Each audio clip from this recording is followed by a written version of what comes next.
All right, this is Number the Stars, Chapter 3. Where is Mrs. Hirsch? The days of September passed, one after the other, much the same. Anne-Marie and Ellen walked to school together and home again, always now taking the longer way, avoiding the tall soldier and his partner. Kirsty dawdled just behind them or scampered ahead, never out of their sight. The two mothers still had their coffee together in the afternoons. They began to knit mittens as the days grew slightly shorter and the first leaves began to fall from the trees, because another winter was coming. Everybody remembered the last one. There was no fuel now for the homes and apartments in Copenhagen, and the winter nights were terribly cold.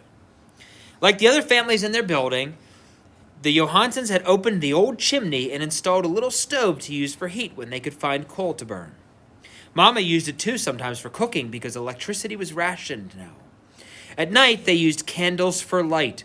Sometimes Ellen's father, a teacher, complained in frustration because he couldn't see in the dim light to correct his students' papers. Soon we'll have to add another blanket to your bed, Mama said one morning as she and Anne-Marie tidied the bedroom. Kirsty and I are lucky to have each other for warmth in the winter, Anne-Marie said. Poor Ellen to have no sisters.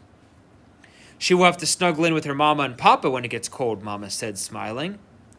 I remember when Kirsty slept between you and Papa. She was supposed to stay in her crib, but in the middle of the night she would climb out and get in bed with you, Anne-Marie said, smoothing the pillows on the bed. Then she hesitated and glanced at her mother, fearful that she had said the wrong thing, the thing that would bring the pained look to her mother's face. The days when little Kirsty slept in Mama and Papa's room were the days when Lise and Anne-Marie shared this bed. But Mama was laughing quietly. I remember too, she said. Sometimes she wet the bed in the middle of the night. I did not, Kirsty said haughtily from the bedroom doorway. I never ever did that. Mama, still laughing, knelt and kissed Kirsty on the cheek. Time to leave for school, girls, she said. She began to button Kirsty's jacket. Oh dear, she said suddenly. Look at this. The button is broken right in half. Anne-Marie, take Kirsty with you after school to the little shop where Mrs. Hirsch sells thread and buttons. See if you can buy just one to match the others on her jacket. I'll give you some kroner. It shouldn't cost very much. But after school, when the girls stopped at the shop, which had been there for as long as Anne-Marie could remember, they found it closed. There was a new padlock on the door and a sign, but the sign was in German. They couldn't read the words. I wonder if Mrs. Hirsch is sick, Anne-Marie said as they walked away. I saw her on Saturday, said Ellen. She was with her husband and their son. They all looked just fine. Or, at least the parent looked just fine. The son always looked like a horror. She giggled. Anne-Marie made a face. The Hirsch family lived in the neighborhood, so they had seen the boy, Samuel, often. He was a tall teenager with thick glasses, stooped shoulders, and unruly hair. He rode a bicycle to school, leaning forward and squinting, wrinkling his nose to nudge his glasses into place. His bicycle had wooden wheels, now that the rubber tires weren't available, and it creaked and clattered on the street. I think the Hirsches all went on vacation to the seashore, Kirsty announced. And I suppose they took a big basket of pink frosted cupcakes with them, Anne-Marie said sarcastically to her sister. Yes, I suppose they did, Kirsty replied. Anne-Marie and Ellen exchanged looks that meant, Kirsty is so dumb. No one in Copenhagen has taken a vacation to the seashore since the war began. There were no pink frosted cupcakes. There hadn't been for months. Still, Anne-Marie thought, looking back at the shop before they turned the corner, where was Mrs. Hirsch?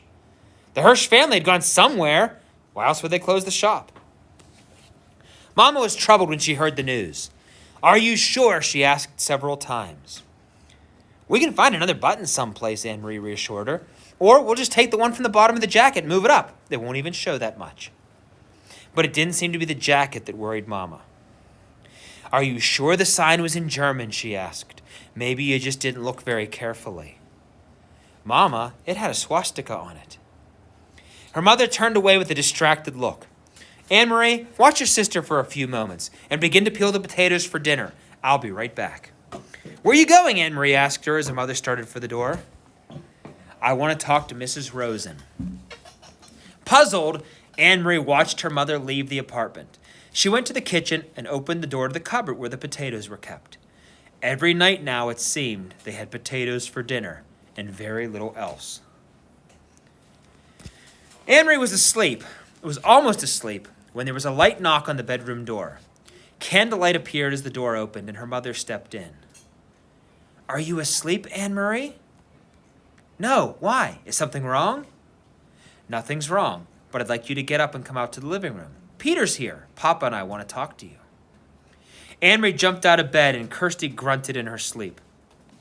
Peter! She hadn't seen him in a long time. There was something frightening about him being here at night. Copenhagen had a curfew, and no citizens were allowed out after 8 o'clock. It was very dangerous, she knew, for Peter to visit at this time. But she was delighted that he was here. Though his visits were always hurried, they almost seemed secret somehow in a way she couldn't quite put her finger on. Still, it was a treat to see Peter. It brought back memories of happier times.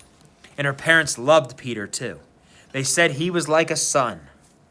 Barefoot, Anne-Marie ran to the living room and jumped into Peter's arms. He grinned, kissed her cheek, and ruffled her long hair. "You've grown taller since I saw you last," he told her. "You're all legs."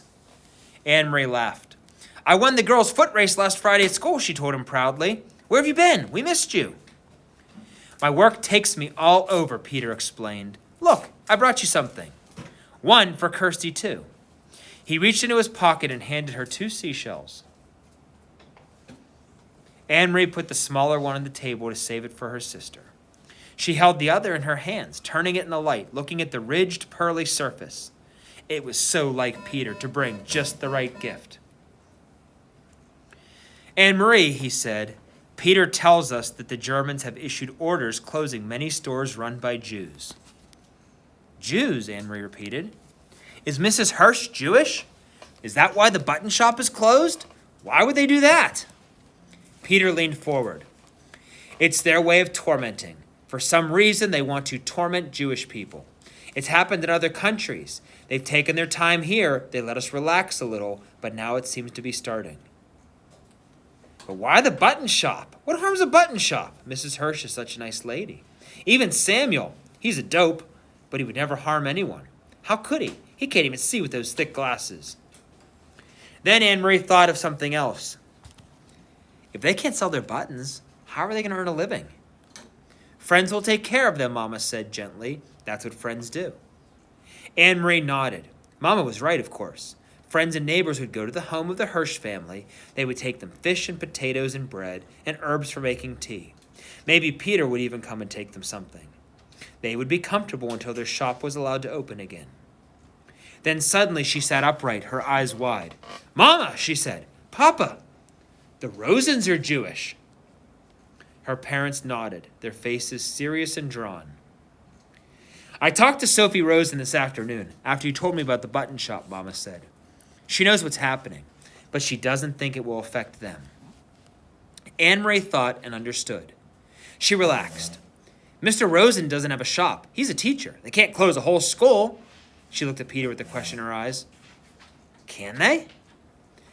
"I think the Rosens will be all right," he said. "But you keep an eye on your friend Ellen and stay away from the soldiers. Your mother told me about what happened on Osbrigade."